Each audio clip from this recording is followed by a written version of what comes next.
যদি আপনারা একটু নড়ে চড়ে যদি বসতেন, ফাঁকা জায়গা পূরণ করে। আচ্ছা বলেন তো, নামাজ একটু সরে সরে জায়গা বদল করে করে কেন করতে হয়? যত জায়গায় বসবেন, যতটা জায়গায় সিজদা করবেন, ওই সব জায়গাকে আমাদের দিন আপনার পক্ষ থেকে সাক্ষী দেবে। আল্লাহর কোরআন ওই সূরাগুলো আমরা সবাই পড়ি নামাজে।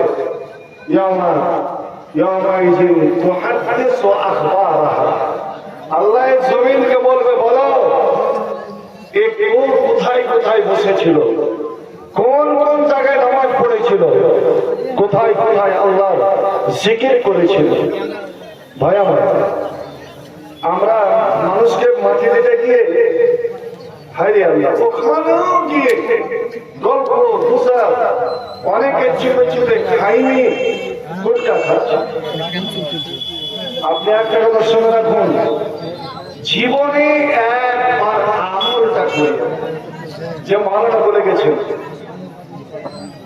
কবর যখন কবর দিতে যাবেন, মাটি দিতে যাবেন কাউকে, যদি পারেন তো একটু আগে আগে গিয়ে কবরটার পাশে বসবে, মানে এমন জায়গাতে বসবে যেন কবরটা আপনি দেখতে পান আর ভেতরটা দেখতে পান। কিচ্ছু বলিয়েন না, চুপচাপ আপনি কবরটার দিকে দেখেন।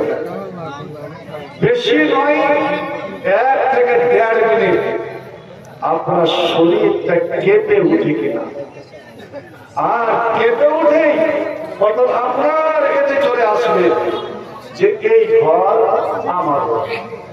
একটা হাদিস আমি বলবো আপনাদের সঙ্গে বলেই, যদি আপনার চোখ দিয়ে আল্লাহর ভয়ে, কবরের ভয়ে, কবরের হিসাবের ভয়ে, কবর যে সবটাকে চেপে ধরবে, সে পাপী হোক বা ভালো মানুষ হোক, সকলকে কবর চেপে ধরবে, চেপে ধরবে। ভাই আমার, নবী করিম সাল্লাল্লাহু আলাইহি ওয়াসাল্লাম কাঁদতে কাঁদতে আল্লাহু আকবার সুবহানাল্লাহ সব বলতে লেগেছেন। এমন একটা সাপকে চেপে ধরেছেন, এদিকের হাড্ডি ওদিকে, ওদিকের হাড্ডি ওদিকে। আপনি বলবেন না, একটা জান্নাতি মানুষকেও চাপবে আর গুনাহগারকেও চাপবে? বলছে হ্যাঁ, কবরের চাপান থেকে